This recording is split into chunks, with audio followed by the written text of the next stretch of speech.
Hey everyone, Rob Zyzo here, and I just wanted to let you know I just got off the phone with an employee from Aurora, and we made a handful of phone calls because, as you may know or may not know, your current 403B that's with TransAmerica is being replaced starting January with the Advocate 401k. So we were trying to get to the bottom of it, and I'll let you know there's not a lot of clear information. First of all, we called TransAmerica, and they know that your plan, the 403B, is closing. They don't know what's happening.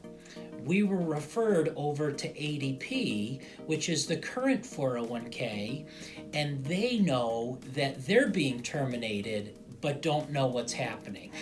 So, made 45 minutes of phone calls.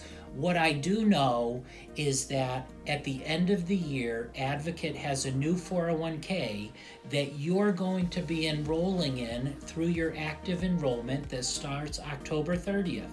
Take advantage of that. But be aware, in January, your old plan over at TransAmerica, you have to make a decision, and your employer will not make that decision for you. Do you leave the plan at TransAmerica? Do you find out how to roll it over into the new 401k?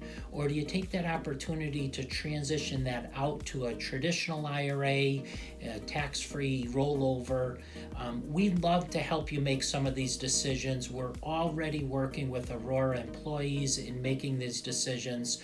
And as you can see, we're proactive, a lot of confusion, but we're working through it and we have the answers for you. So love to talk to you in the near future.